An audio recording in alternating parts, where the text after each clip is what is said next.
The scorching sun beat down mercilessly on the parched fields of Oakdale, Texas, as John Hawkins wiped the sweat from his brow. His calloused hands trembled slightly as he surveyed the withering crops before him. At 55, John's weathered face bore the marks of a life spent toiling under the unforgiving sky, each wrinkle a testament to years of struggle and heartache. Pa! Pa! The shrill voice of his youngest daughter, Emily, pierced through the oppressive heat. John turned to see the 12-year-old running towards him, her pigtails bouncing with each step. The Millers are here again. John's heart sank. The Millers, the wealthiest family in Oakdale and owners of the sprawling estate that bordered his modest farm. Their visits never boded well. With a heavy sigh, John made his way back to the farmhouse, Emily's small hand clasped tightly in his own. As they approached, he could see the gleaming black Cadillac parked in front of their weather-beaten porch, a stark contrast to the rusted pickup truck that had faithfully served the Hawkins family for decades. Standing on the porch, looking utterly out of place, were Richard and Victoria Miller. Richard, impeccably dressed in a tailored suit despite the heat, sneered as John approached. Victoria, dripping in jewelry that cost more than John's entire farm, wrinkled her nose in disgust. "Ah, John," Richard's voice dripped with feigned politeness. "So good of you to grace us with your presence." John squared his shoulders, determined not to let the Millers see how their words stung. "What can I do for you, Richard?" Richard's smile turned predatory. "Oh, it's not what you can do for me, John. It's what I'm going to do for you." He paused for dramatic effect. "I'm here to make you an offer, one last chance to sell this pitiful excuse for a farm before the bank forecloses." The words hit John like a physical blow. He had been struggling to keep up with the mortgage payments, but he hadn't realized things had gotten so dire. I don't understand," he stammered. Victoria let out a tinkling laugh that sent shivers down John's spine. "Oh, you poor, simple man. Did you really think you could keep this charade going? Everyone knows you're drowning in debt. It's time to face reality and sell to someone who can actually make use of this land." Emily, who had been listening quietly, suddenly burst out, "We don't want to sell. This is our home." Richard's eyes narrowed dangerously. "Listen here, you little brat dash. That's enough." John's voice rang out, surprising even himself with its strength. "Emily, go inside and help your sister with dinner." As Emily reluctantly obeyed, John turned back to the Millers. "I appreciate your concern," he said, fighting to keep his voice steady. "But this farm has been in my family for generations. I'm not selling." Richard's face contorted with rage. "You fool! Do you have any idea who you're dealing with? I could crush you with a single phone call." Victoria placed a manicured hand on her husband's arm. Now, darling. Let's not waste our time on this, peasant." She turned her icy gaze to John. "Mark my words, Hawkins. You'll regret this decision. When you're living on the streets, remember that we tried to help you." As the Millers stormed off to their waiting car, John's shoulders slumped. He watched as the Cadillac disappeared down the dusty road, taking with it what might have been his last chance at financial salvation. Inside the farmhouse, John found his older daughter, Sarah, stirring a pot of watery soup on the old stove. At 25, Sarah had sacrificed her dreams of college to help keep the farm afloat after her mother's passing. The guilt of her lost opportunities weighed heavily on John's conscience. "Was that the Millers again, Pa?" Sarah asked, her voice tinged with worry. John nodded, sinking into a chair at the worn kitchen table. "They wanted to buy the farm." Sarah's eyes widened. "You didn't dash." "No," John said firmly. "This land is all we have left of your mother. I won't let it go without a fight." A tense silence fell over the kitchen, broken only by the sound of Emily setting the table. The unspoken question hung in the air: how long could they keep fighting? As they sat down to their meager dinner, a knock at the door startled them. John rose, wondering what fresh hell awaited him now. He opened the door to find Tom Jenkins, the local mailman, standing on the porch with an envelope in his hand. "Evening, John," Tom said, his usually cheerful demeanor subdued. "This came for you today. Certified mail." John's stomach churned as he took the envelope. "Thanks, Tom," he murmured, closing the door. Back in the kitchen, Sarah and Emily watched with apprehension as John slowly opened the letter. His hands shook as he read its contents, his face growing paler by the second. "Pa?" Emily's small voice quavered. "What is it?" John looked up, his eyes brimming with unshed tears. It's from the bank. They're foreclosing on the farm. We have 30 days to vacate the property." Sarah gasped, her hand flying to her mouth. Emily burst into tears, burying her face in her sister's side. John stared at the letter, feeling as though his entire world was crumbling around him. How had it come to this? Years of drought, failing crops, and mounting debts had taken their toll, but he had always believed that hard work and perseverance would see them through. Now, faced with the harsh reality of losing everything, John felt a despair so profound it threatened to consume him. He thought of his late wife, Margaret, and the promise he had made to her on her deathbed that he would keep the farm and provide for their girls. He had failed her, failed his children, failed the legacy of generations of Hawkins farmers.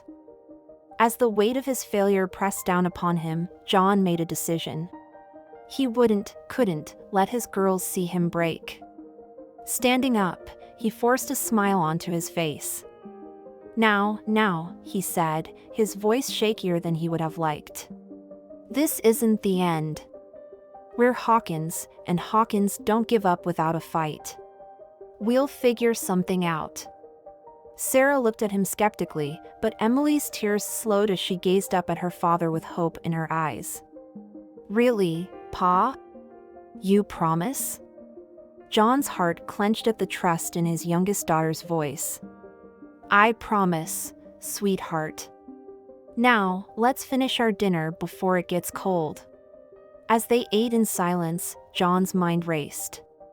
He had no idea how he would keep his promise, but he knew he had to try.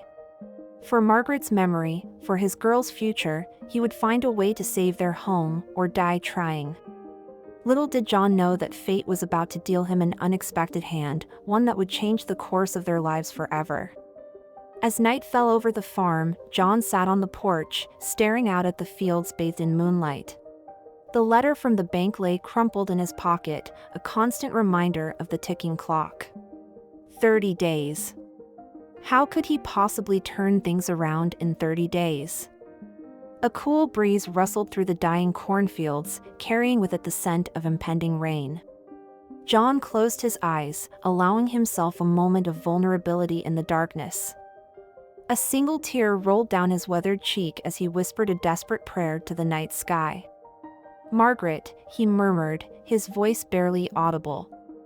"I don't know if you can hear me, but I need your strength now more than ever. Show me a way, my love.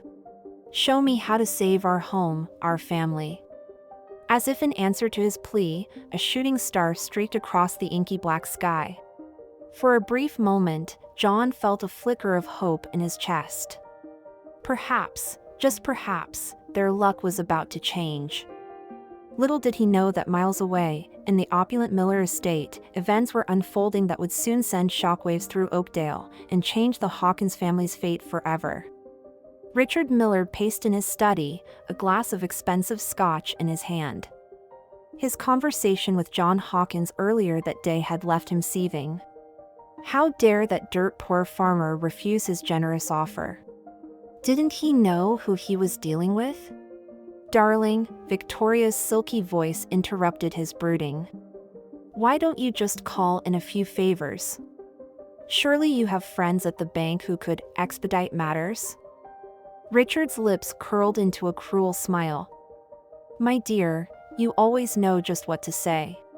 He reached for the phone, ready to set in motion a plan that would crush John Hawkins once and for all. But as his fingers touched the receiver, a sharp pain lanced through his chest. Richard gasped, the glass slipping from his hand and shattering on the hardwood floor. The last thing he saw before darkness claimed him was Victoria's face, not filled with concern, but with a calculating gleam in her eyes. As Richard Miller collapsed to the floor, victim of a massive heart attack, the wheels of fate began to turn. Unbeknownst to John Hawkins, a series of events had been set in motion that would soon collide with his own desperate circumstances, forever altering the landscape of Oakdale and the lives of all who called it home. The stage was set for a drama of epic proportions, a tale of greed, redemption, and the indomitable spirit of a man fighting for his family's legacy. As dawn broke over the Hawkins farm, bringing with it the promise of a new day, none could have predicted the storms that lay ahead, both in the skies above and in the hearts of Oakdale's residents. John Hawkins rose with the sun, as he had done every day for the past 40 years. But this morning felt different. The weight of the bank's letter seemed to press down on him, making each step a monumental effort.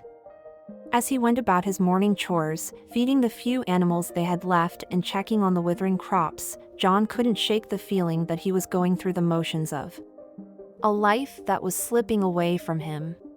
Sarah joined him in the barn, her face etched with worry. Pa, she began hesitantly, I've been thinking. Maybe I could try to find work in town. The diner might be hiring Dash. No, John cut her off, perhaps more sharply than he intended. Softening his tone, he continued, I appreciate the thought, Sarah, but it's my responsibility to provide for this family. You've already sacrificed too much. Sarah opened her mouth to argue but was interrupted by the sound of a car approaching. They stepped out of the barn to see Tom Jenkins' postal truck pulling up to the farmhouse. Mornin', John. Sarah. Tom called out cheerfully as he climbed out of the truck. Got something for you today. Looks mighty important. John's heart raced as he took the envelope from Tom. It bore no return address, just his name written in an elegant, unfamiliar hand. With trembling fingers, he tore it open and began to read. As his eyes scanned the letter, John's face went through a range of emotions, confusion, disbelief, and finally, a glimmer of hope. Sarah, he whispered, his voice choked with emotion. You're not going to believe this. Little did John know that this mysterious letter was about to set in motion a chain of events that would not only change his family's fortunes but shake the very foundations of Oakdale itself. The seeds of redemption had been planted, and soon, the fruits of long-buried secrets would be ready for harvest. The kitchen of the Hawkins farmhouse was thick with tension as John sat at the worn table, the mysterious letter spread out before him. Sarah and Emily leaned in, their eyes wide with anticipation. Well? Sarah prodded, unable to contain her curiosity any longer. What does it say, Pa?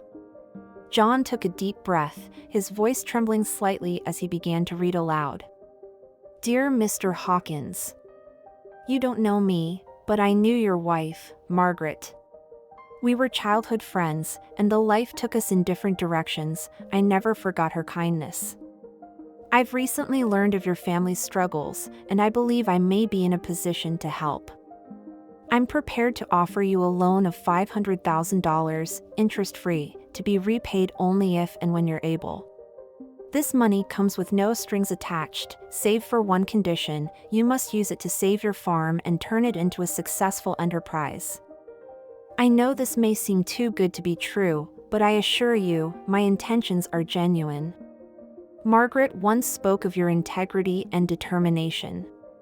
I believe in you, Mr. Hawkins, even if we've never met. If you wish to accept this offer, please meet me at the Oakdale Diner tomorrow at noon. I'll be wearing a red carnation. Yours sincerely, a friend.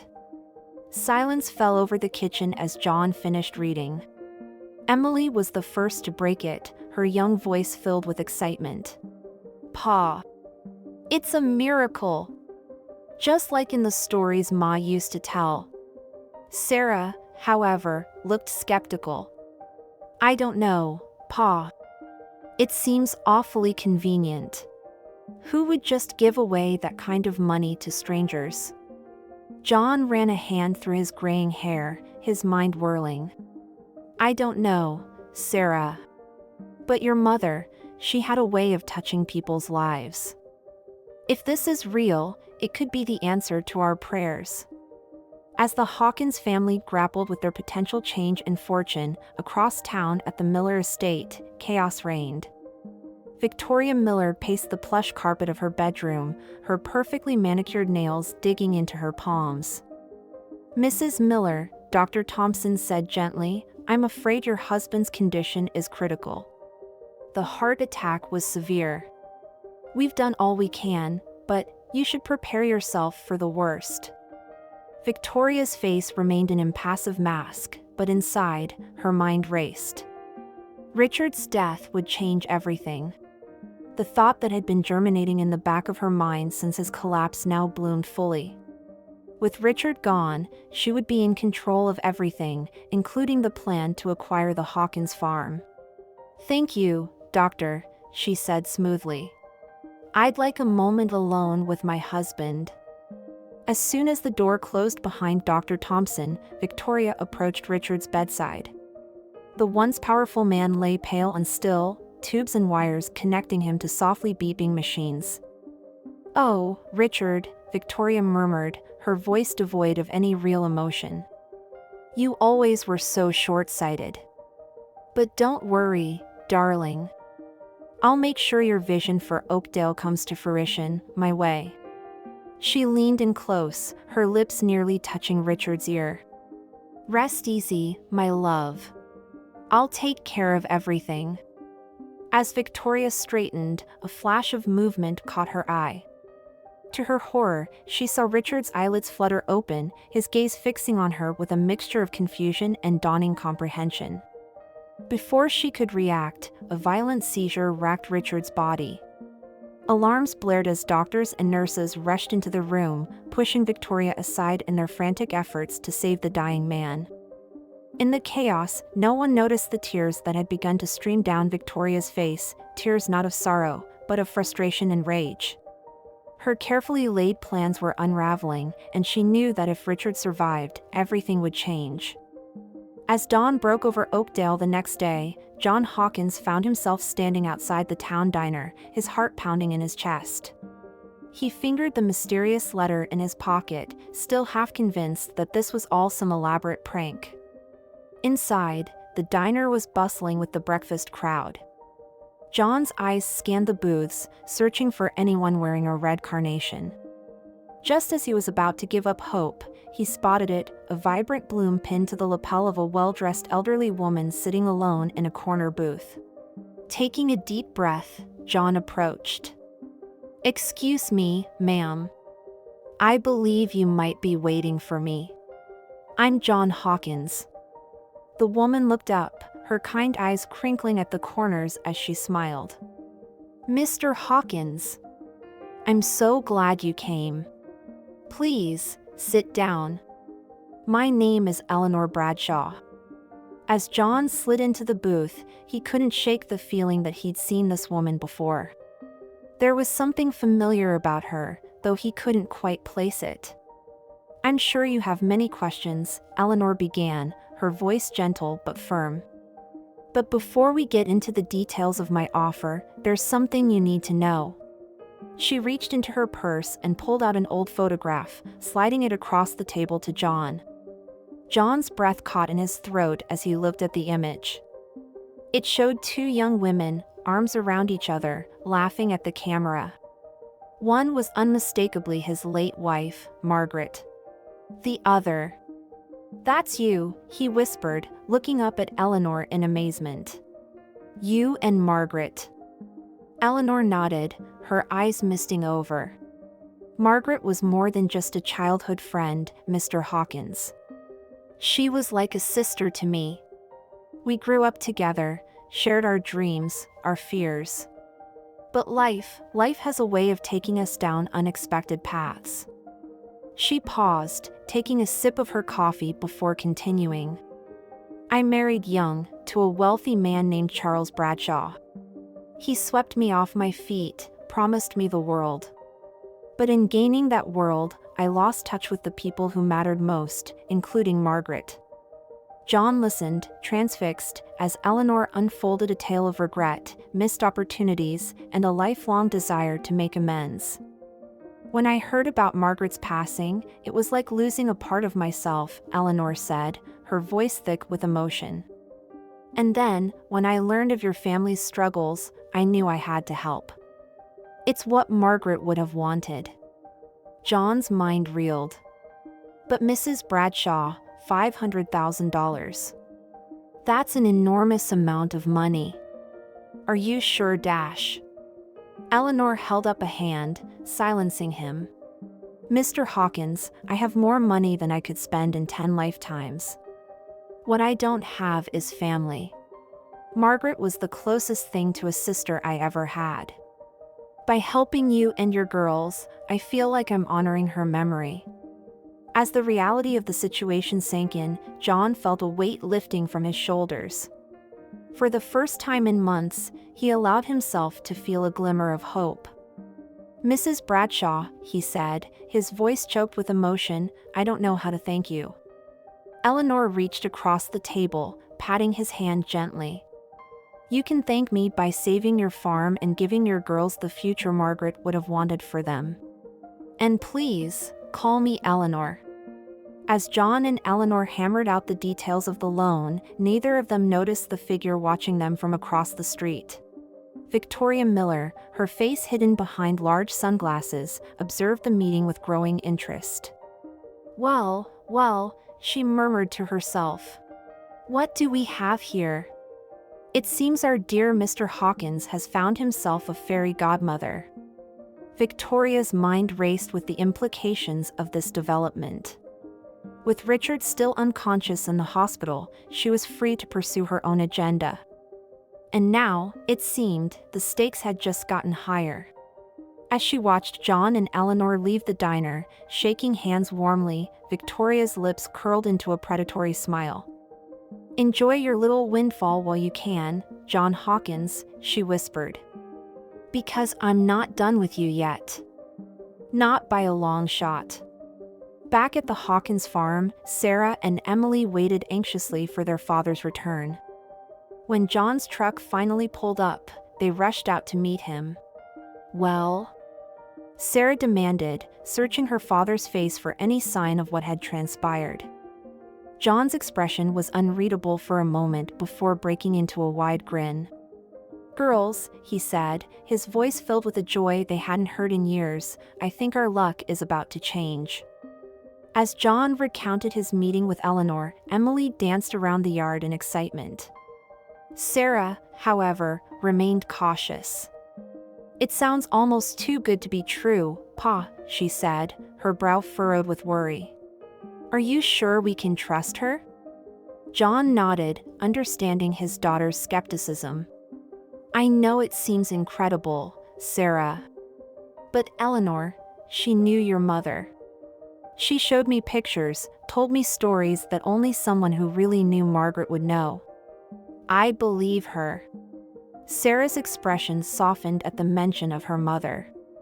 Well, she said slowly, if you trust her, then I guess I do too. What happens now? John's eyes sparkled with renewed determination. Now, we get to work.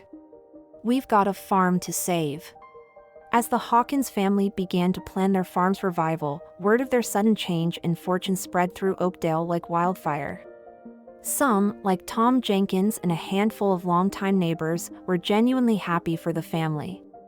Others, however, viewed the development with suspicion and envy. At the local bank, manager Frank Thompson sat behind his desk, a deep frown etched on his face. He had just gotten off the phone with Victoria Miller, and her instructions had been clear, find a way to block the Hawkins loan, no matter what. Frank sighed, running a hand over his balding head. He had known John Hawkins for years, had even gone to school with him. The thought of actively working against a decent man didn't sit well with him. But the Millers, they had the power to make or break his career with a single phone call. As Frank wrestled with his conscience, across town at Oakdale General Hospital, a pair of eyes fluttered open. Richard Miller, defying the doctor's grim predictions, had regained consciousness. The first thing Richard saw was his wife's face, a mask of concern that didn't quite reach her eyes. "Victoria," he rasped, his voice barely above a whisper. What happened?" Victoria leaned in close, her voice honey-sweet.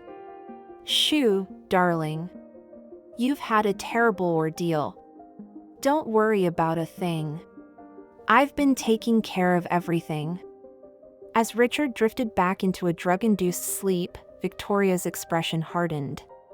Her husband's unexpected recovery had thrown a wrench into her plans, but she was nothing if not adaptable. One way or another, she would see her vision for Oakdale realized, with or without Richard's cooperation.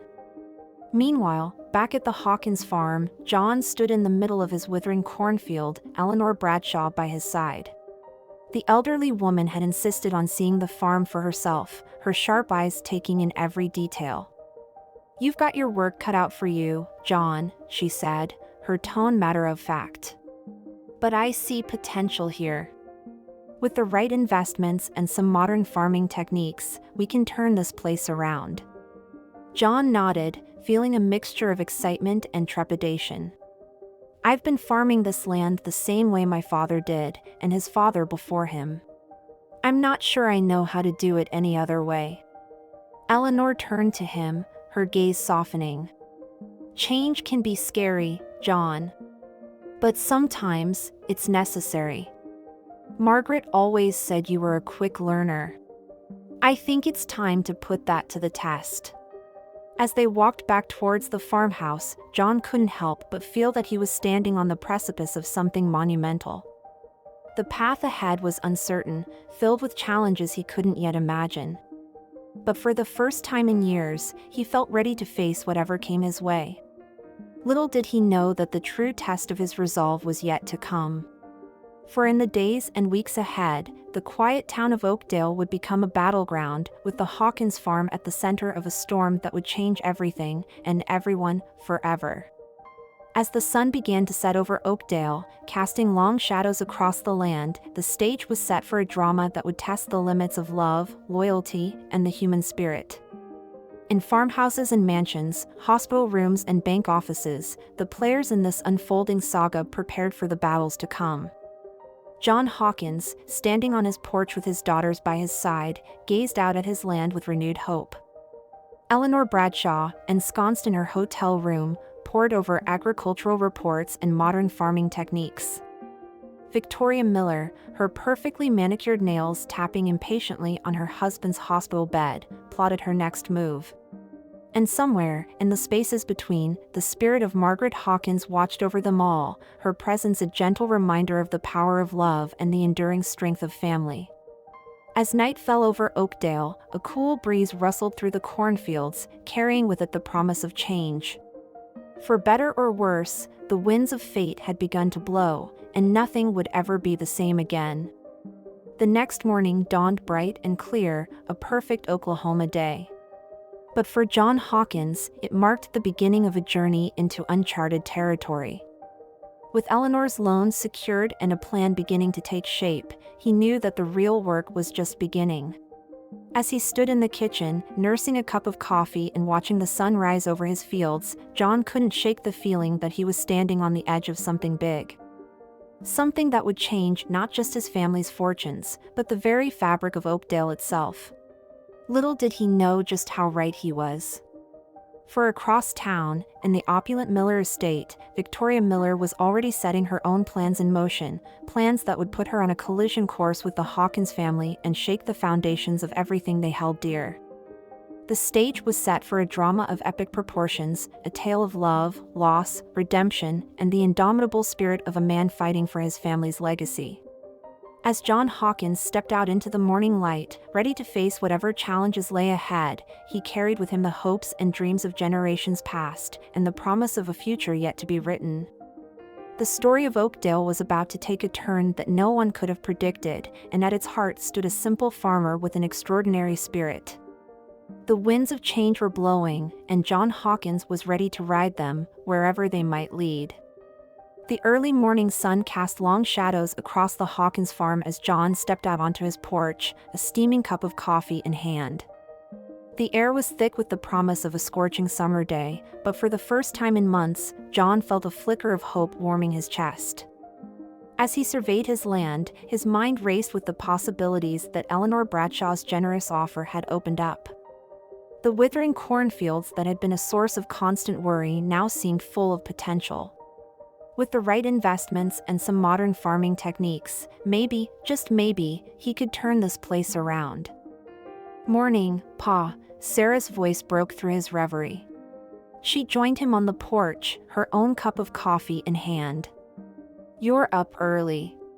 John smiled at his eldest daughter, noticing the shadows under her eyes. She'd been carrying so much of the burden lately, it hurt his heart to see it. "Couldn't sleep," he admitted. "Too many ideas bouncing around in my head." Sarah nodded, her expression a mixture of hope and apprehension. "I've been thinking, Pa, maybe we could use some of Mrs. Bradshaw's loan to invest in that new irrigation system we've been talking about for years. It could make a real difference, especially with the droughts we've been having." Pride swelled in John's chest. His daughter had always been sharp as a tack, with a head for business that reminded him so much of her mother. "That's a great idea, sweetheart. Why don't we sit down after breakfast and start making a list of priorities?" As father and daughter began to plan for their farm's future, neither of them noticed the sleek black car that crept slowly past their property, its tinted windows concealing the occupant within. Victoria Miller's eyes narrowed as she took in the scene of domestic tranquility on the Hawkins porch. The farmer and his daughter, looking far too content for her liking. It seemed the rumors of their sudden windfall were true. "This complicates things," she murmured to herself, her perfectly manicured nails tapping an impatient rhythm on the steering wheel.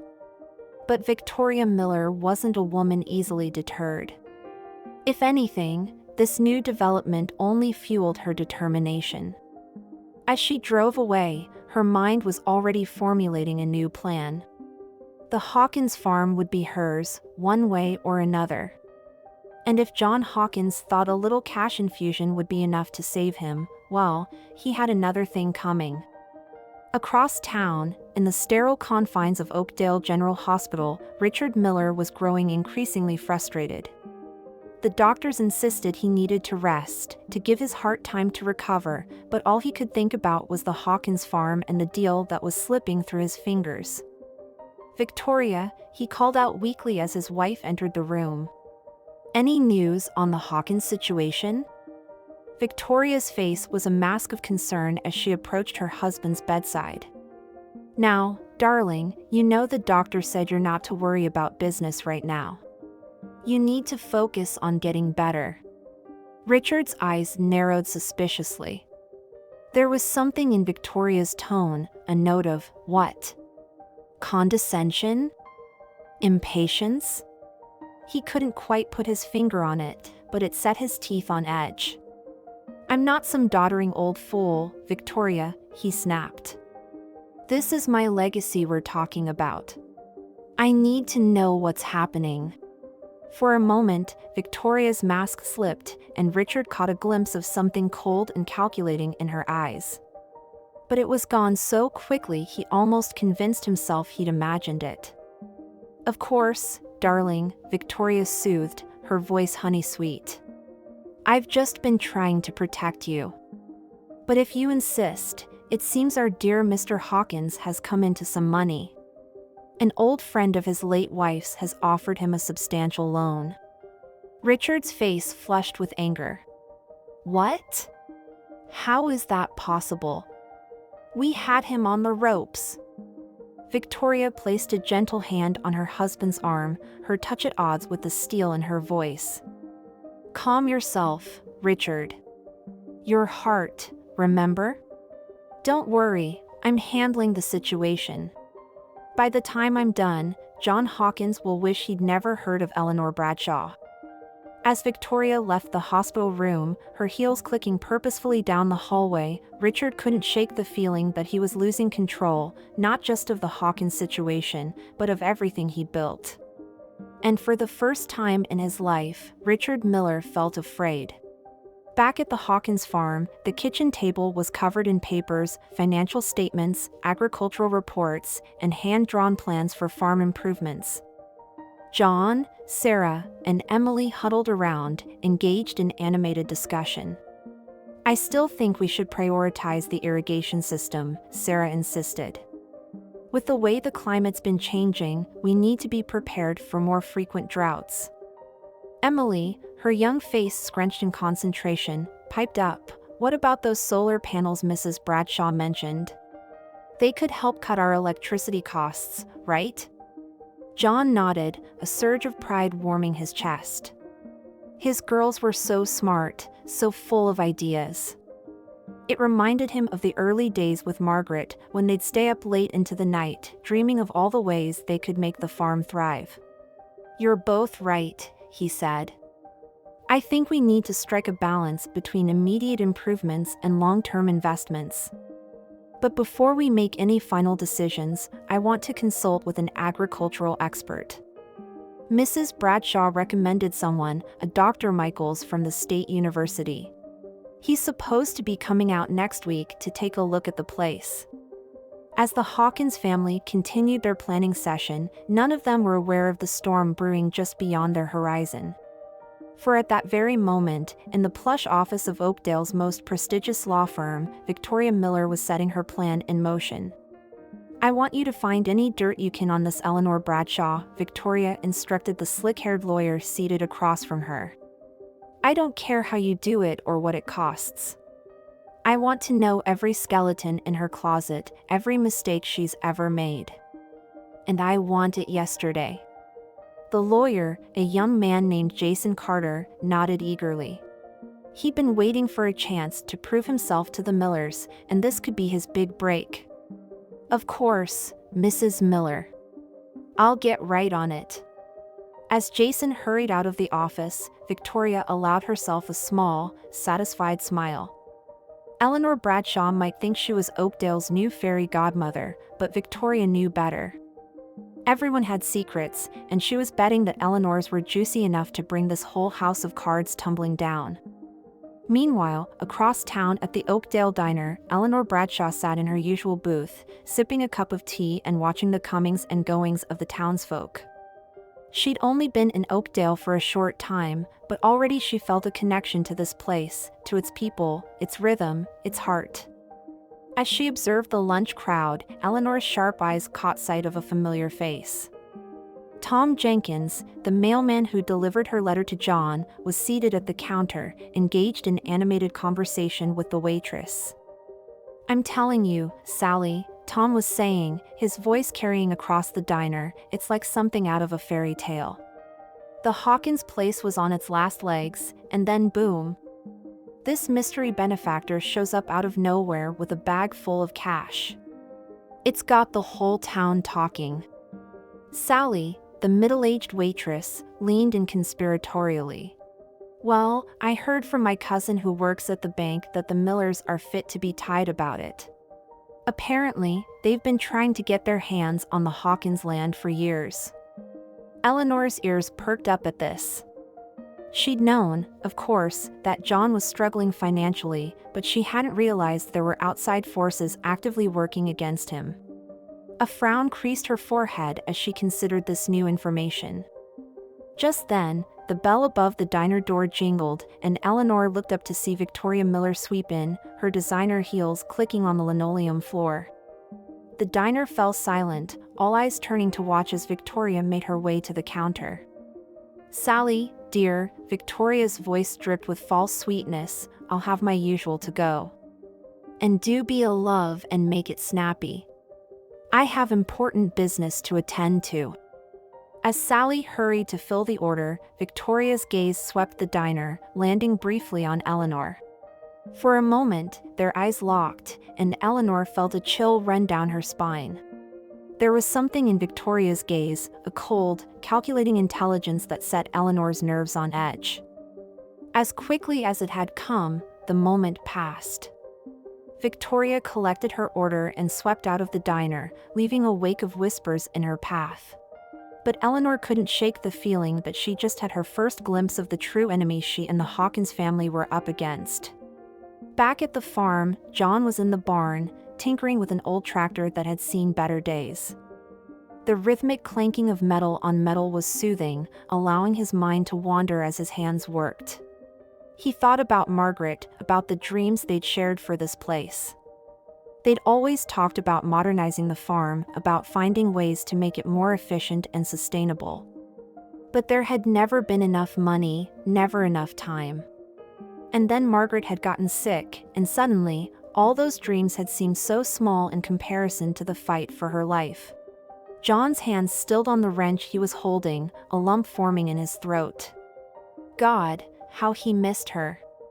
In moments like these, when the weight of everything felt almost too much to bear, he longed for her steady presence, her unwavering faith in him. "You always said I was too stubborn for my own good, Maggie," he murmured to the empty barn. "But I promise you, I'm going to make this work.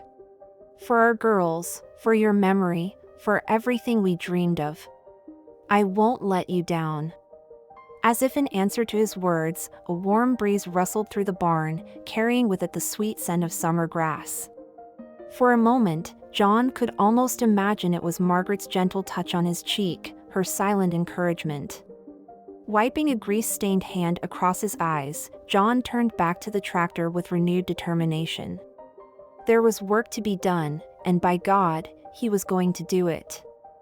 As the day wore on, the various players in this unfolding drama went about their business, each unaware of the threads of fate that were slowly but surely drawing them together. Victoria Miller, ensconced in her luxurious home office, pored over financial reports and property records, searching for any weakness in the Hawkins position she could exploit. Eleanor Bradshaw sat in her hotel room, making phone calls to old contacts in the world of agriculture and sustainable farming, determined to give John every advantage she could. And John Hawkins, with his daughters by his side, worked tirelessly under the hot Oklahoma sun, coaxing life back into soil that had lain fallow for too long. As night fell over Oakdale, a sense of anticipation hung in the air. Change was coming, that much was certain. But whether it would bring salvation or destruction remained to be seen.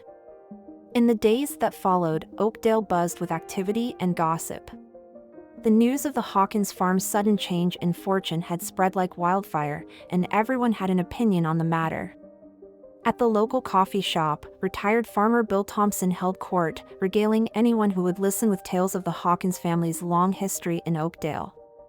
"I remember when John's granddaddy first broke ground on that land," Bill mused, his rheumy eyes distant with memory. "Folks said he was crazy, trying to farm that patch of dirt. But old man Hawkins, he had a way with the land. By the time John's daddy took over, that farm was the jewel of the county." His audience, a mix of longtime residents and curious newcomers, hung on every word. The Hawkins farm had become more than just a local issue, it was a symbol, a David and Goliath story that resonated with something deep in the American psyche. Meanwhile, at the Oakdale Bank, Frank Thompson was facing a moral dilemma. Victoria Miller's instructions had been clear: find a way to block the Hawkins loan, no matter what. But as Frank reviewed the paperwork Eleanor Bradshaw had submitted, he couldn't find a single reason to deny it. Running a hand over his balding head, Frank sighed heavily. He'd known John Hawkins since they were kids, had watched him struggle to keep the farm afloat after Margaret's death. The thought of actively working against a decent man didn't sit well with him. But the Millers, they had the power to make or break his career with a single phone call. And with 2 kids in college and a mortgage to pay, Frank couldn't afford to cross them. As he reached for the phone to call Victoria, Frank caught sight of a framed photo on his desk. It showed a much younger version of himself standing next to John Hawkins, both of them grinning widely as they held up a prize-winning pig at the county fair. Frank's hand hesitated over the receiver. Was this really who he'd become? A man willing to betray an old friend for the sake of his own comfort? With a sudden burst of resolve, Frank pushed away from his desk. He couldn't do it. Whatever the consequences, he wouldn't be the one to dash the Hawkins family's last hope. As Frank wrestled with his conscience, across town at Oakdale General Hospital, Richard Miller was growing increasingly restless. The doctors insisted he needed to rest, to give his heart time to recover, but all he could think about was the Hawkins farm and the deal that was slipping through his fingers. "Victoria," he called out as his wife entered the room, her heels clicking sharply on the linoleum floor. "Any progress on the Hawkins situation?" Victoria's face was a mask of concern as she approached her husband's bedside. "Now, darling, you know the doctor said you're not to worry about business right now. You need to focus on getting better." But Richard wasn't about to be placated. "Don't patronize me, Victoria," he snapped, his face flushing with anger. "This is my legacy we're talking about. I need to know what's happening." For a moment, Victoria's mask slipped, and Richard caught a glimpse of something cold and calculating in her eyes. But it was gone so quickly he almost convinced himself he'd imagined it. "Of course, darling," Victoria soothed, her voice honey-sweet. "If you insist. I've been making some inquiries about this Eleanor Bradshaw. It seems she's not quite the saint she's making herself out to be. I have people digging into her past as we speak." Richard nodded approvingly, some of the tension leaving his body. This was the Victoria he knew, ruthless, efficient, always 3 steps ahead of the competition. "Good," he said, settling back against his pillows. "Keep me informed." "And Victoria?" He caught her hand as she turned to leave. "Don't let me down. The Hawkins farm will be ours, one way or another." As Victoria left the hospital room, her heels clicking purposefully down the hallway, she allowed herself a small, triumphant smile. Richard might think he was still in control, but the truth was, Victoria had been calling the shots for longer than he realized. And if her plans came to fruition, the Hawkins farm would be just the beginning. Victoria Miller had her sights set on much, much more. Back at the Hawkins farm, John stood in the middle of his cornfield, Dr. Michaels by his side. The agricultural expert from the state university had arrived that morning, and they'd spend hours walking the property, discussing soil conditions, crop rotation, and innovative farming techniques. "You've got good bones here, Mr. Hawkins," Dr. Michaels said, his keen eyes taking in every detail of the land. "With the right investments and some modern methods, we could turn this place into a model of sustainable agriculture." John nodded, hope and apprehension warring in his chest. "It sounds promising, Doc, but I'll be honest, a lot of what you're suggesting, it's pretty far outside my comfort zone. I've been farming this land the same way my daddy did, and his daddy before him." Dr. Michaels turned to John, his expression understanding but firm. "Change can be scary, Mr. Hawkins. But sometimes, it's necessary. The world is changing, and agriculture needs to change with it. But you're not in this alone. With Mrs. Bradshaw's support and my guidance, I believe we can create something truly special here." As they walked back towards the farmhouse, John couldn't help but feel a mixture of excitement and trepidation. The path ahead was uncertain, filled with challenges he couldn't yet imagine. But for the first time in years, he felt ready to face whatever came his way. Sarah and Emily were waiting on the porch, their faces eager for news. As John and Dr. Michaels approached, Sarah called out, "Well, Pa? What's the verdict?" John exchanged a glance with Dr. Michaels before breaking into a wide grin. "Girls," he said, his voice filled with a hope they hadn't heard in years, "I think we're about to embark on quite an adventure." As the Hawkins family and Dr. Michaels gathered around the kitchen table, discussing plans and possibilities, none of them were aware of the storm brewing just beyond their horizon. For at that very moment, in the plush office of Oakdale's most prestigious law firm, Victoria Miller was receiving some very interesting information. "Mrs. Miller," Jason Carter, the young lawyer, said breathlessly, "I think we've found something you'll want to see." He placed a thick folder on her desk, his eyes gleaming with the excitement of a predator who's caught the scent of its prey. Victoria leaned forward, her manicured nails drumming an impatient rhythm on the polished wood. "Well? Don't keep me in suspense, Jason. What have you got?" As Jason began to detail his findings, a slow, cruel smile spread across Victoria's face. It seemed that Eleanor Bradshaw's past wasn't quite as spotless as she'd like everyone to believe. And Victoria Miller knew just how to use this information to her advantage. "Excellent work, Jason," she purred, already formulating her next move. "I think it's time we paid our dear Mrs. Bradshaw a visit, don't you?" As the sun began to set over Oakdale, casting long shadows across the land, the stage was set for a confrontation that would change everything. In farmhouses and mansions, hospital rooms and law offices, the players in this unfolding saga prepared for the battles to come. John Hawkins, standing on his porch with his daughters and Dr. Michaels, gazed out at his land with renewed hope and determination. Eleanor Bradshaw, unaware of the danger heading her way, sat in her hotel room, poring over agricultural reports and modern farming techniques. And Victoria Miller, a predatory gleam in her eye, set out to confront the woman who dared to interfere with her plans.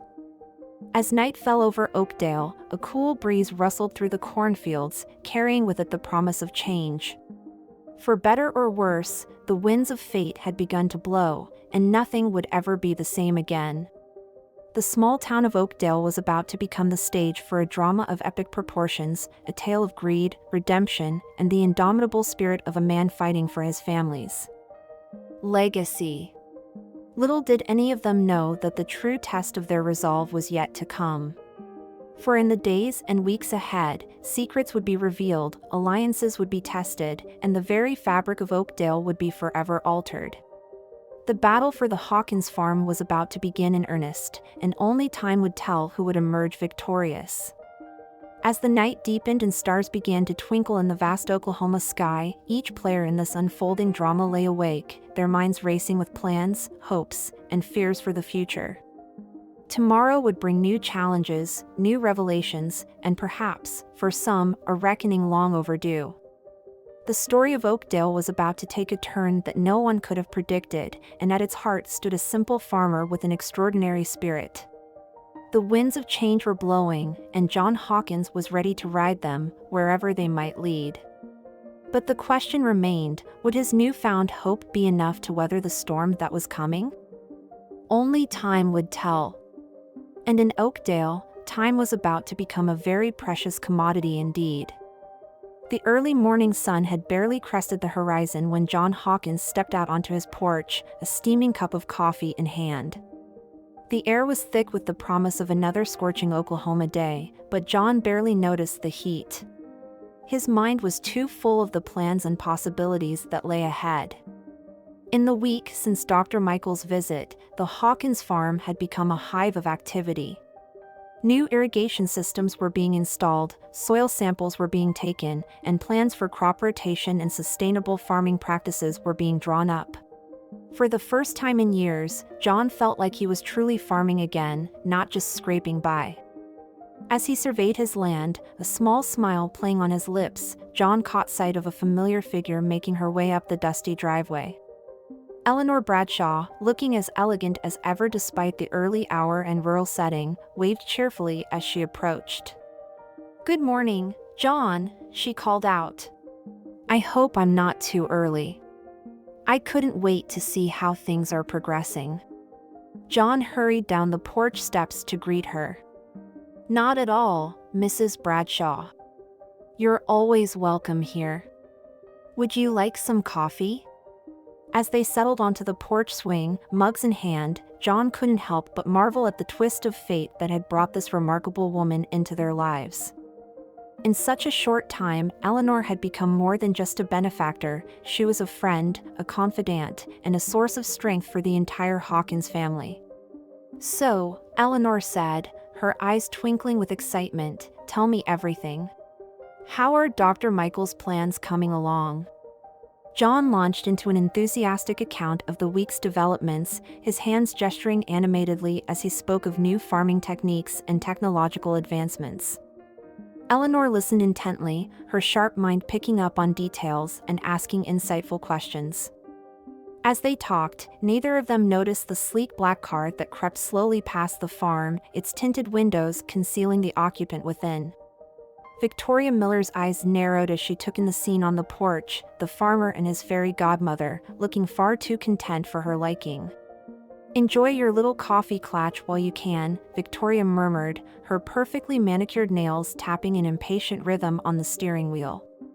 "Your days of playing savior are numbered," Eleanor Bradshaw. As Victoria drove away, her mind was already formulating her next move. The information Jason had uncovered about Eleanor's past was explosive, to say the least. Now it was just a matter of how best to use it.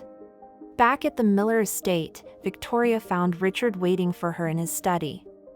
Though he was still recovering from his heart attack, Richard had insisted on being kept fully informed of all developments regarding the Hawkins situation. "Well," he demanded as Victoria entered the room. "What did you find out?" Victoria's lips curled into a predatory smile.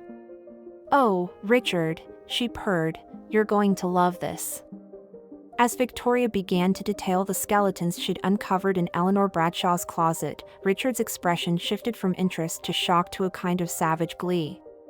By the time she finished, he was practically rubbing his hands together with anticipation. "This is perfect," Richard crowed. "With this information, we can discredit Bradshaw completely.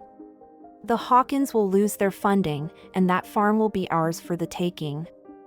Victoria nodded, but there was a calculating look in her eyes that Richard missed. "Of course, darling," she said smoothly. "I'll take care of everything. You just focus on getting better." As she left the study, Victoria allowed herself a small, triumphant smile. Richard might think he was still in control, but the truth was, Victoria had been calling the shots for longer than he realized. And if her plans came to fruition, the Hawkins farm would be just the beginning. Victoria Miller had her sights set on much, much more. Meanwhile, across town at the Oakdale diner, Sarah Hawkins was having lunch with Tom Jenkins, the local mailman. Though there was a significant age difference between them, Sarah and Tom had struck up an unlikely friendship in recent weeks. Tom's cheerful demeanor and genuine interest in the farm's progress had been a bright spot in Sarah's often stressful days. "I'm telling you, Sarah," Tom was saying, his eyes alight with excitement, "the whole town is talking about what's happening at your place. It's like something out of a movie, the down-on-their-luck family, the mysterious benefactor, the evil rich folks trying to take it all away. You couldn't make this stuff up." Sarah laughed, shaking her head. "Trust me, Tom, it doesn't feel like a movie when you're living it. Sometimes I still can't believe all of this is really happening." Tom reached across the table, patting her hand gently. "Well, believe it, kiddo. And know that you've got a whole lot of people in this town rooting for you." As Sarah smiled gratefully at her friend, neither of them noticed Jason Carter, Victoria's lawyer, sitting in a nearby booth, his ears perked to catch every word of their conversation.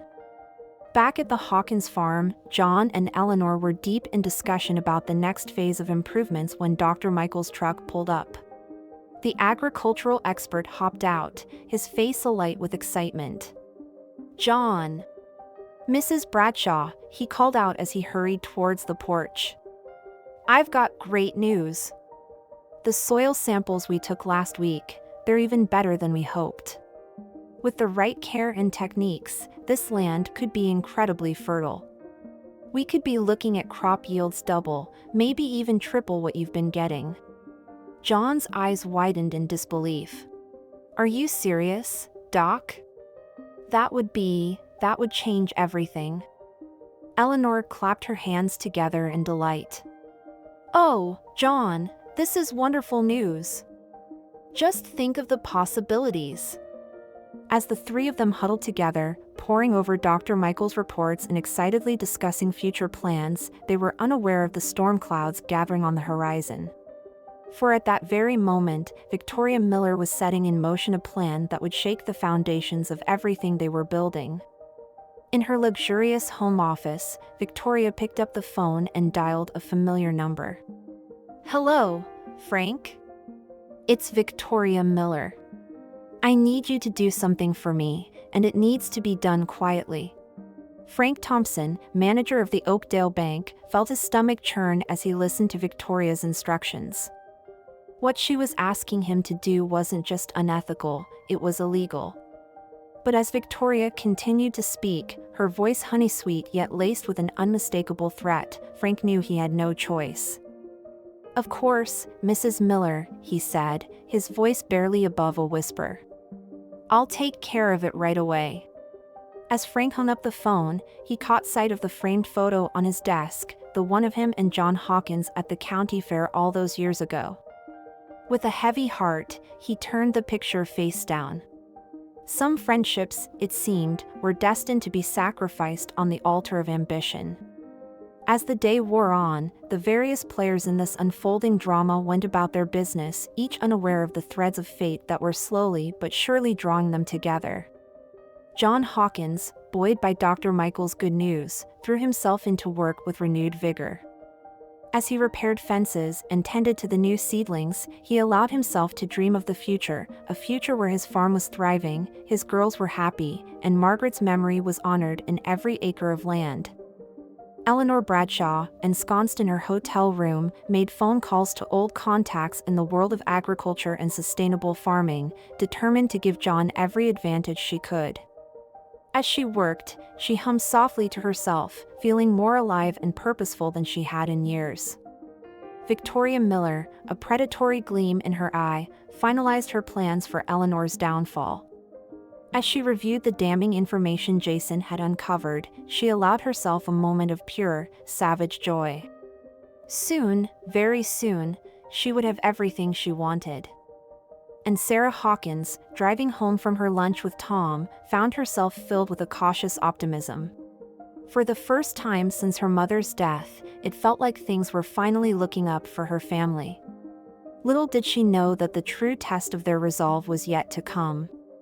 As the sun began to set over Oakdale, painting the sky in brilliant shades of orange and pink, a sense of anticipation hung in the air. Change was coming, that much was certain. But whether it would bring salvation or destruction remained to be seen. The next morning dawned bright and clear, but there was a tension in the air that even the most oblivious Oakdale resident couldn't miss. At the Hawkins farm, John was up with the sun, eager to get started on the day's work.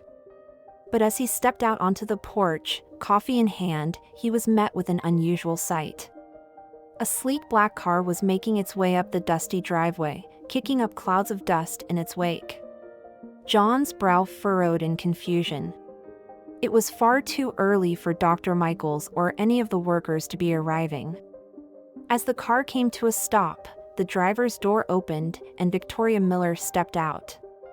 John felt his stomach drop.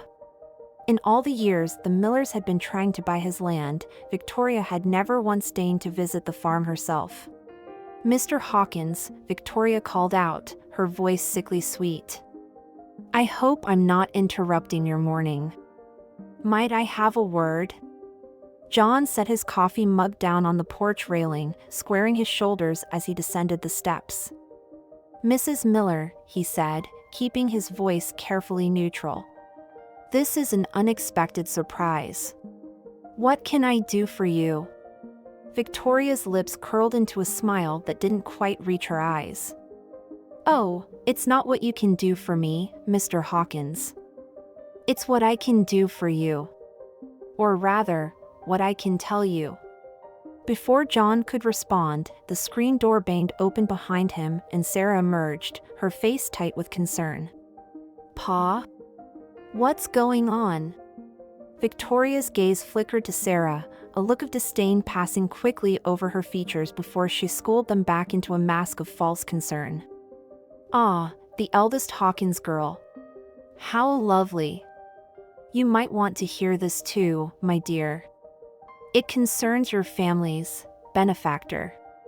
John felt a chill run down his spine at Victoria's words. "What are you talking about, Mrs. Miller?" Victoria reached into her designer handbag, pulling out a thick folder. "I'm talking about the truth, Mr. Hawkins. The truth about Eleanor Bradshaw and where her money really comes from." As Victoria began to speak, laying out a tale of fraud, embezzlement, and decades-old crimes, John felt the ground shift beneath his feet. It couldn't be true. Eleanor, kind, generous Eleanor, couldn't possibly be the person Victoria was describing.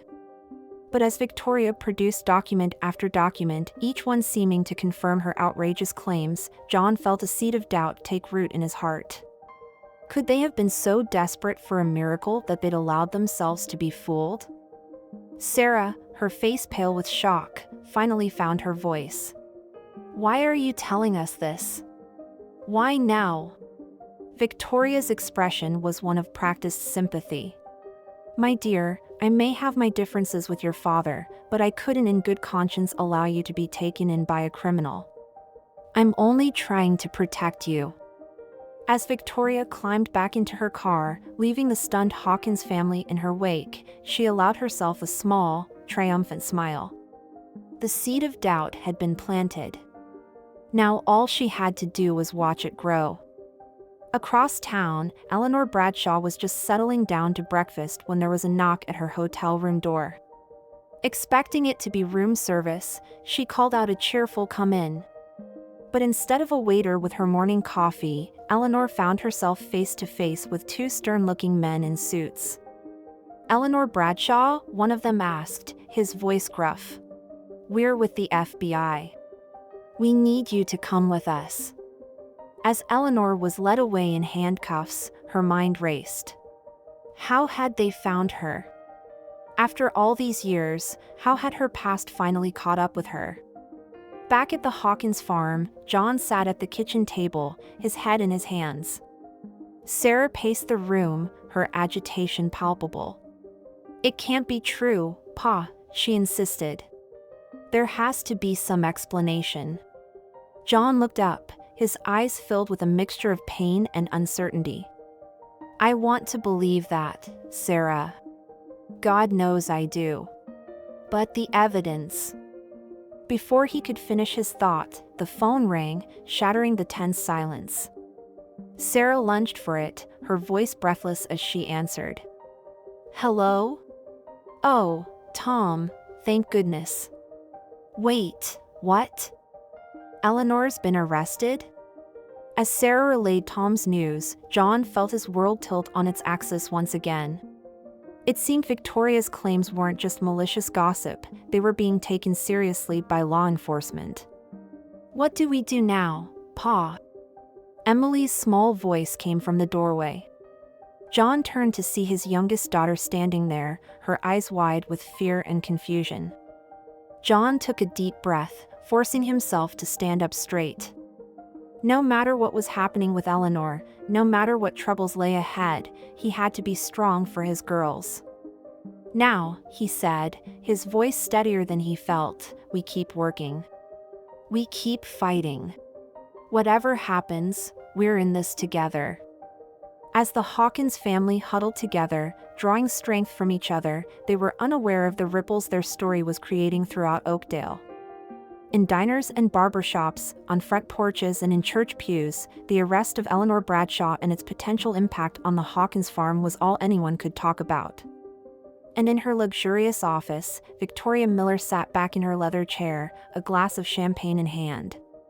Everything was falling into place perfectly. Soon, very soon, the Hawkins farm would be hers. And with it, the key to unlocking power beyond anything Oakdale had ever seen. As night fell over the town, a storm began to brew on the horizon. Thunder rumbled in the distance, a fitting backdrop to the turmoil that had engulfed Oakdale. In farmhouses and mansions, hotel rooms and jail cells, the players in this unfolding saga grappled with the events of the day and steeled themselves for what was to come. For John Hawkins, the night ahead would be one of soul-searching and difficult decisions. Could he trust in Eleanor's innocence, despite the evidence against her? And if she was guilty, what did that mean for the future of his farm and his family? As he stood on his porch, watching the storm clouds gather, John felt the weight of generations on his shoulders. This land had been in his family for over a century, weathering droughts and floods, wars and depressions. Somehow, some way, he had to find the strength to weather the storm too. Little did John know that the true test of his resolve was yet to come. For in the days ahead, secrets would be revealed, alliances would be tested, and the very fabric of Oakdale would be forever altered.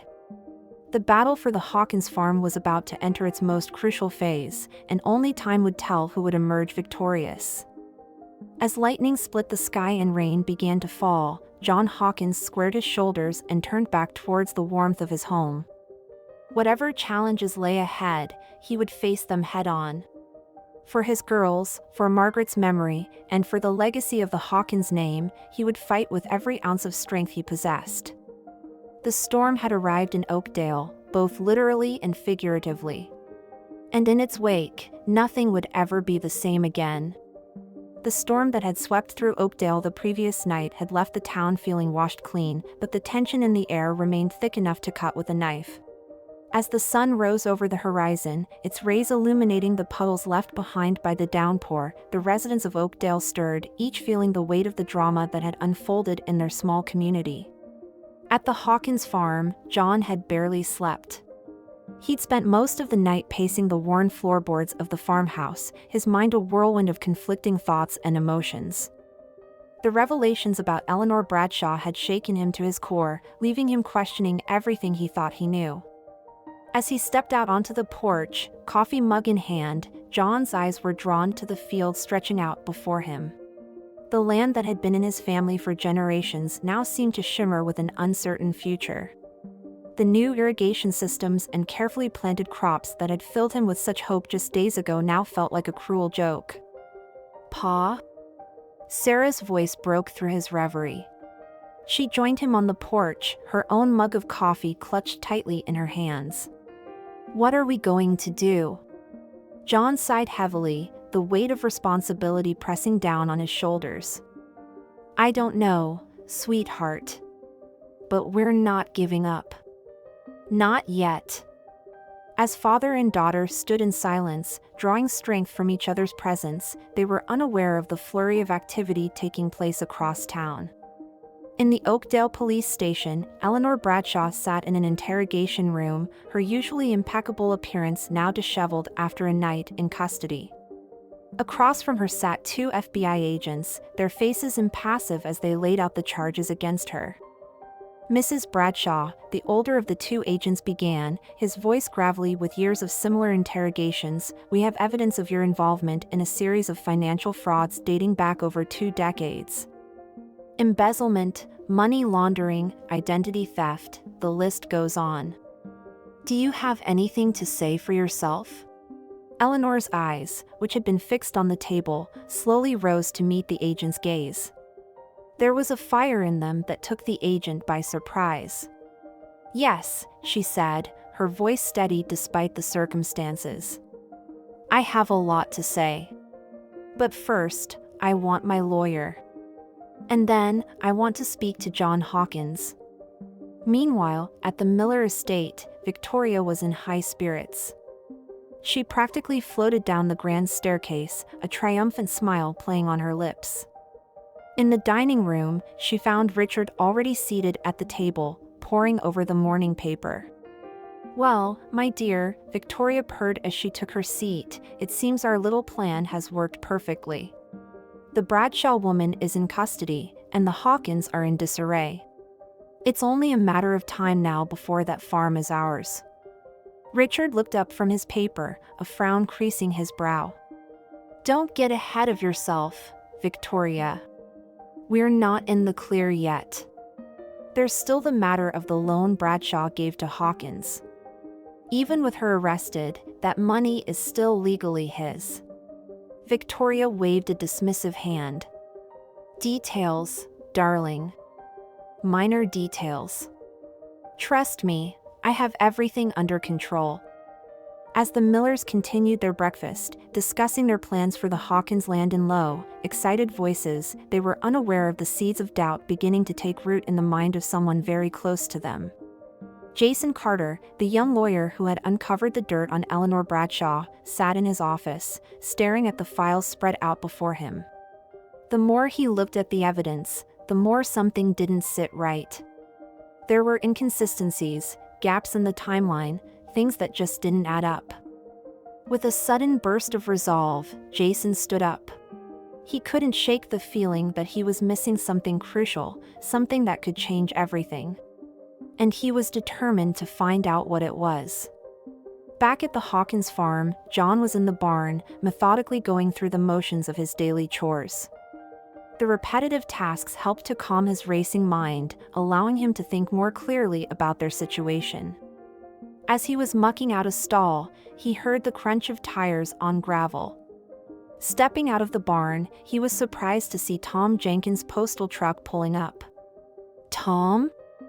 John called out as the mailman hopped down from the driver's seat. "What are you doing here? It's not your usual route day." Tom's usually cheerful face was serious as he approached John. "I know, John.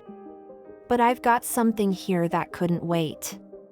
It's from Eleanor Bradshaw."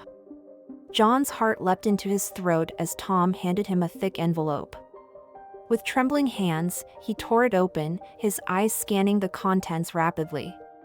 "Oh my God," he breathed, his face paling. "Sarah! Emily! Get out here, quick!" As his daughters came running, John felt a mix of emotions washing over him: relief, anger, fear, and above all, a steely determination. Because the letter in his hands wasn't just a message from Eleanor. It was a key to unlocking a truth that would shake Oakdale to its very foundations. Across town, in the austere confines of the Oakdale police station, Eleanor Bradshaw was finally face to face with her lawyer. The woman, a sharp-eyed attorney named Linda Reeves, listened intently as Eleanor laid out her story. "So you see," Eleanor concluded, her voice hoarse from talking, "everything I told the Hawkins family was true. My friendship with Margaret, my desire to help them, it was all genuine. The charges against me, they're not what they seem." Linda leaned back in her chair, her mind racing as she processed the information. "Mrs. Bradshaw, what you're suggesting, it's going to be very difficult to prove. We're talking about taking on some very powerful people." Eleanor's eyes flashed with determination. "I know the risks, Linda. But I've spent too many years running from the truth. It's time to face it head on, whatever the consequences." As lawyer and client began to strategize, neither of them was aware of the drama unfolding back at the Hawkins farm. John, Sarah, and Emily huddled around the kitchen table, the contents of Eleanor's letter spread out before them. The revelations contained within were staggering, a tale of corporate greed, political corruption, and a decades-long cover-up that reached to the highest levels of power in Oakdale and beyond.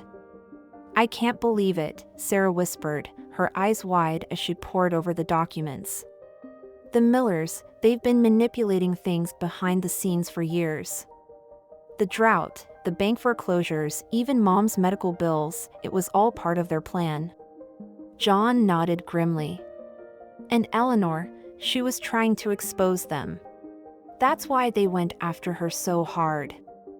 Emily, who had been uncharacteristically quiet, suddenly spoke up.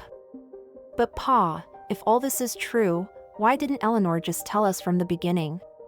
Why all the secrecy?" John sighed, running a hand through his graying hair. "I reckon she was trying to protect us, sweetheart. The less we knew, the safer we were. But now Now we're right in the middle of it, Sarah finished, her voice a mixture of fear and determination. As the Hawkins family grappled with the weight of Eleanor's revelations across town, Jason Carter was making a discovery of his own. Buried deep in the files he'd collected on Eleanor Bradshaw, Jason had found a series of encoded messages. It had taken him hours of painstaking work, but he'd finally cracked the code. And what he found made his blood run cold. The messages detailed a vast conspiracy, one that implicated not just the Millers, but several prominent Oakdale citizens, including his own boss. Land grabs, insider trading, environmental violations, the list of crimes was staggering. Jason sat back in his chair, his mind reeling. He had a choice to make, and he knew that whatever he decided would change the course of his life forever. Meanwhile, at the Miller estate, Victoria was blissfully unaware of the storm that was about to break over her head. She was in her study, gleefully planning how she would redevelop the Hawkins land once it was in her possession. Victoria, Richard's voice came from the doorway, interrupting her reverie. "We may have a problem." Victoria looked up, annoyance flashing across her face. "What is it now, Richard?" "I've just had a call from our contact at the bank. It seems there's been some irregularities with the Hawkins loan documents. He's worried it might lead back to us." For the first time in days, Victoria felt a flicker of unease. But she quickly squashed it, her trademark confidence reasserting itself. "Don't worry, darling. I'll take care of it. I always do." But as Victoria reached for the phone, preparing to set in motion another of her carefully orchestrated plans, she was unaware that the walls were already beginning to close in around her. For at that very moment, John Hawkins was pulling up outside the Oakdale police station, Eleanor's letter clutched tightly in his hand. Sarah and Emily waited anxiously in the truck, their eyes fixed on their father as he strode purposefully towards the entrance.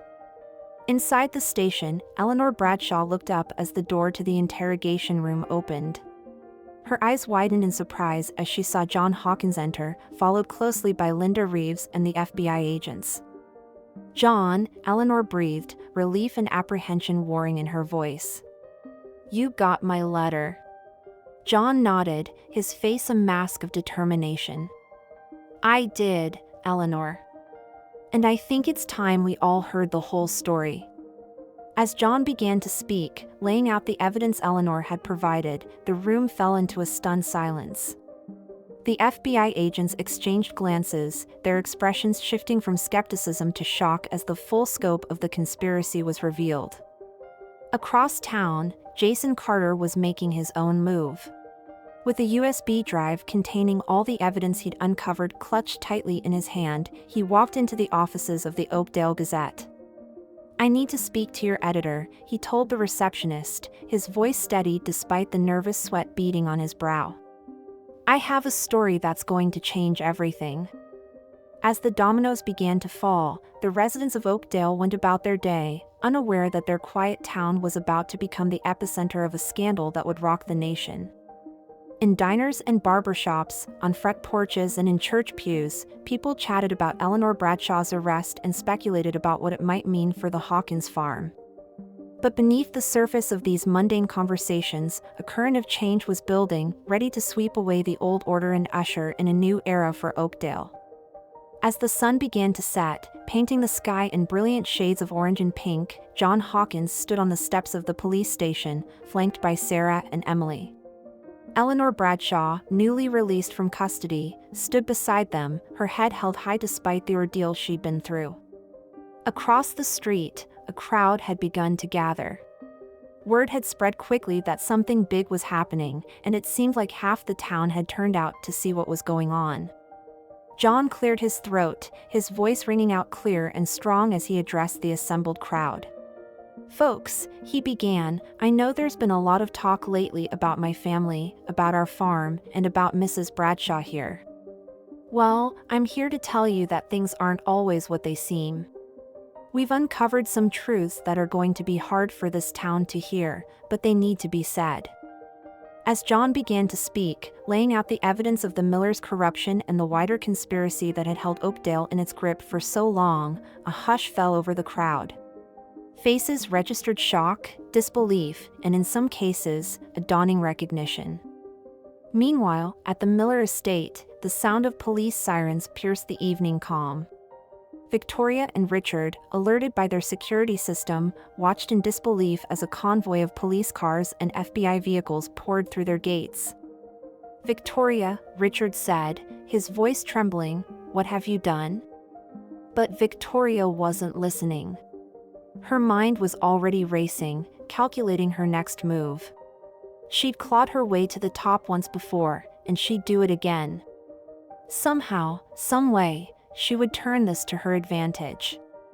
As the Millers were led away in handcuffs, their perfectly manicured world crumbling around them, a sense of change swept through Oakdale.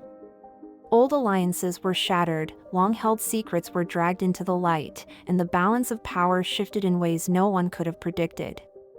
And at the center of it all stood the Hawkins family, John, Sarah, and Emily, their faces etched with a mixture of relief, determination, and hope for the future. They had weathered the storm, faced down their demons, and come out stronger on the other side. As night fell over Oakdale, a sense of anticipation hung in the air. The old order had been swept away, but what would rise to take its place? For John Hawkins and his family, for Eleanor Bradshaw, and for all the residents of Oakdale, the dawn would bring a new day filled with challenges and opportunities. The story of the Hawkins farm was far from over. In fact, in many ways, it was just beginning. But one thing was certain, nothing in Oakdale would ever be the same again. As the stars began to twinkle in the vast Oklahoma sky, John Hawkins stood on his porch, looking out over the land that had been in his family for generations. So much had changed in such a short time, and yet, the essence of what made this place special remained. With Eleanor's name cleared and the truth about the Millers' machinations exposed, the future of the Hawkins farm was secure. But John knew that the real work was just beginning.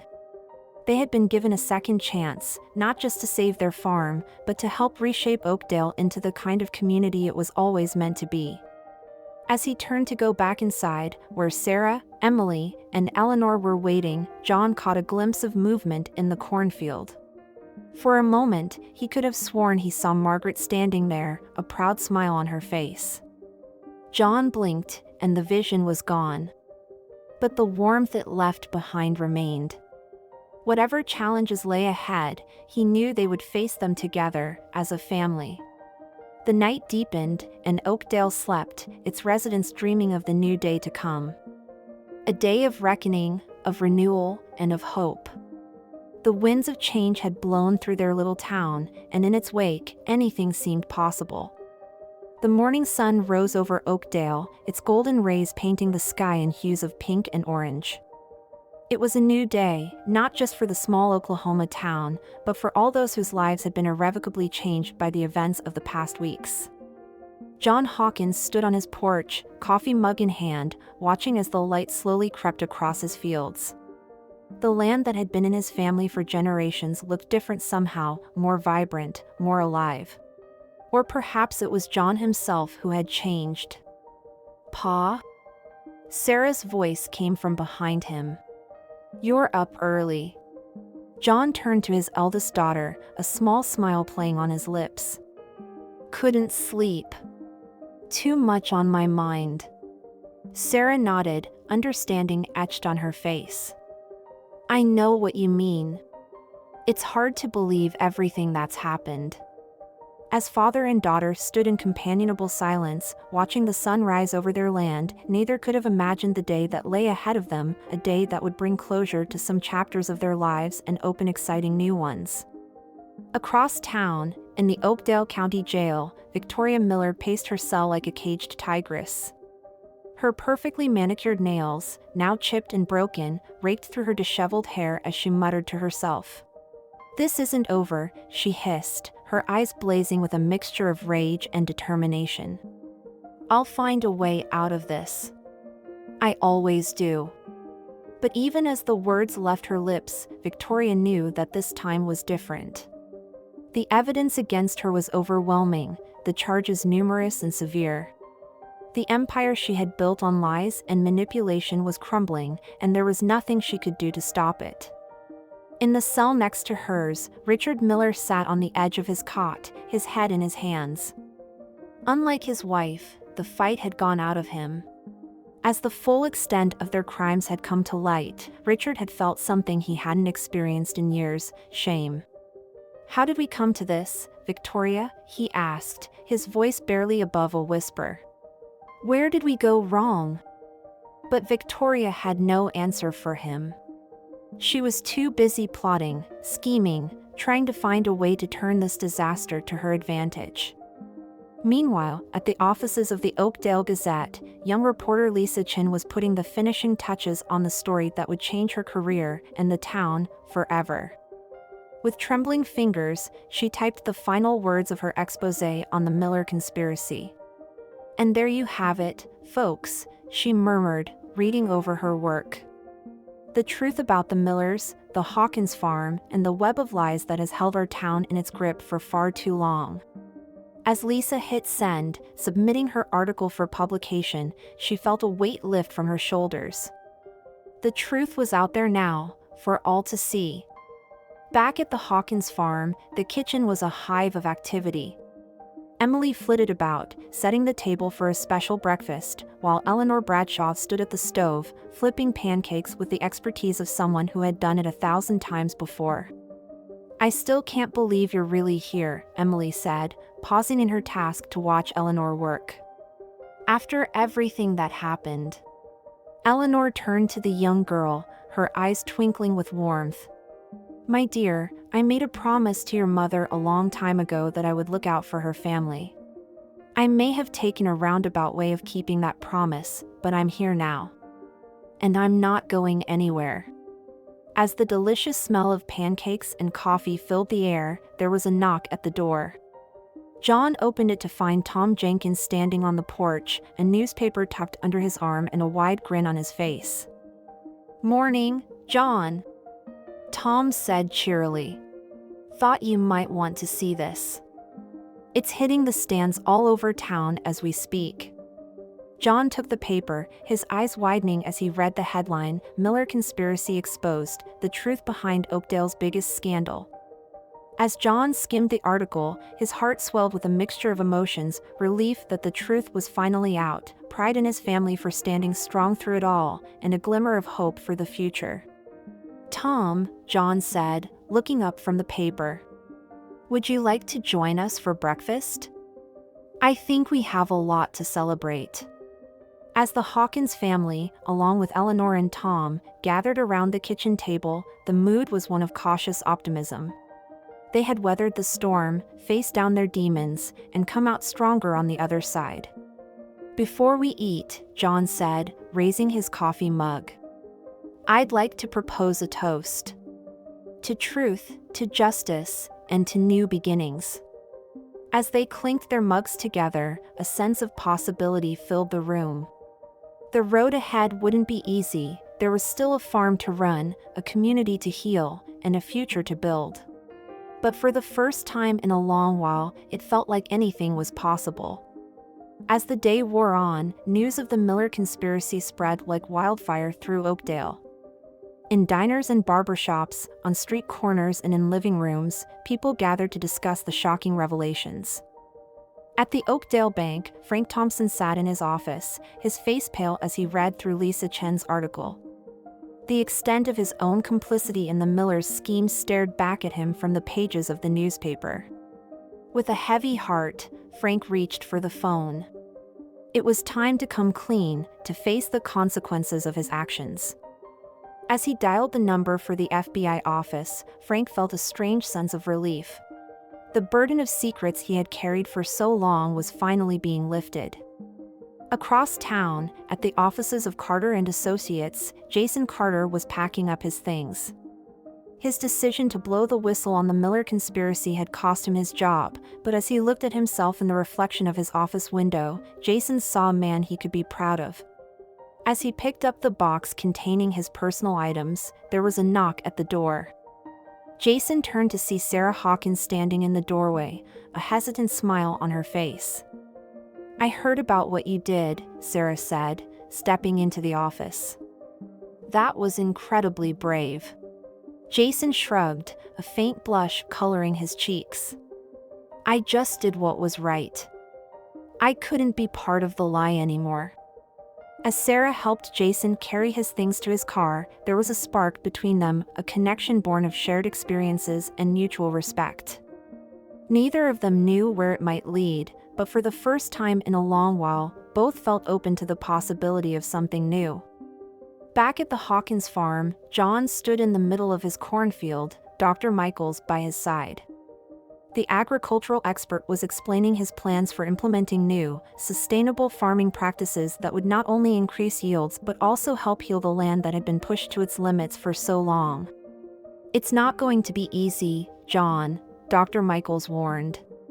"We're talking about a complete overhaul of the way you've been doing things.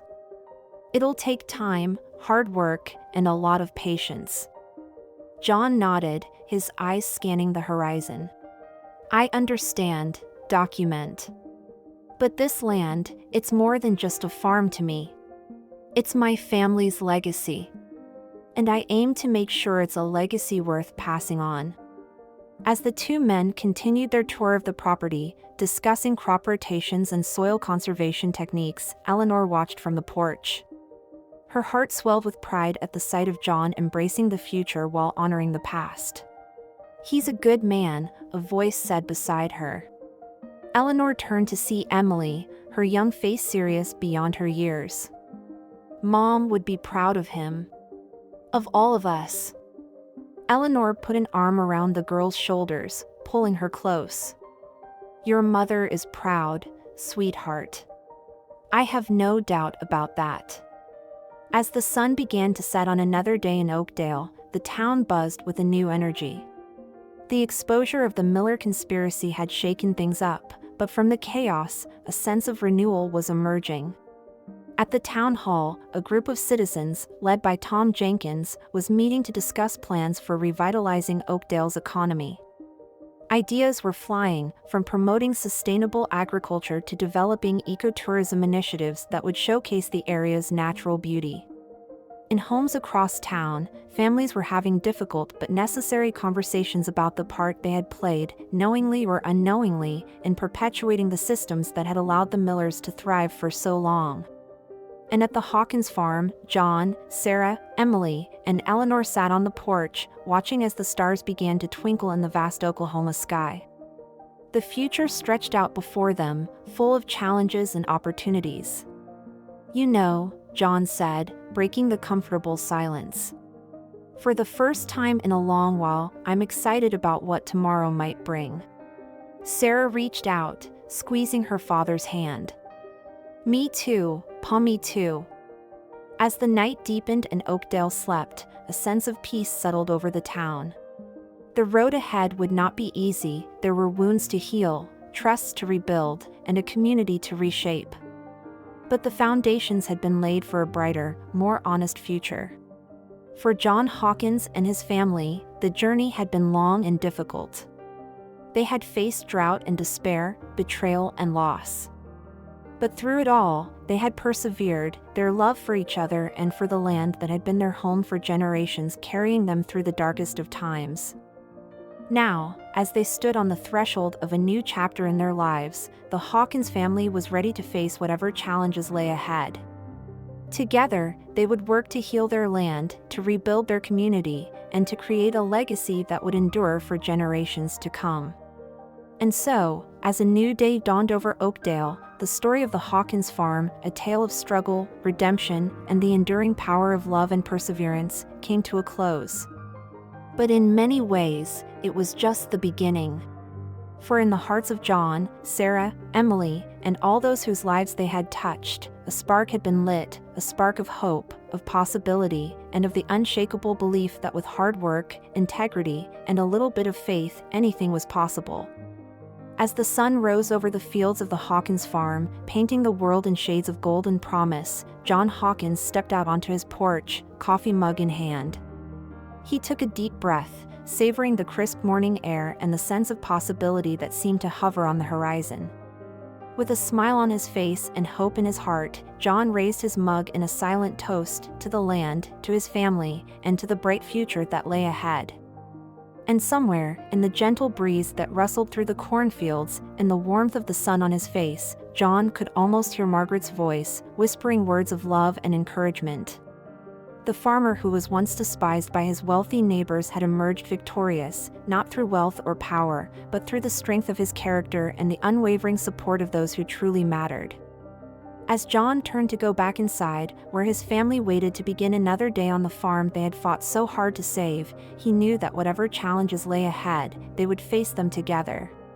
For that was the true wealth of the Hawkins family, not in land or money, but in the bonds of love and loyalty that had seen them through their darkest hours. And so, the story of the Hawkins farm came to an end. But for John, Sarah, Emily, and all of Oakdale, it was really just the beginning of a new and exciting chapter.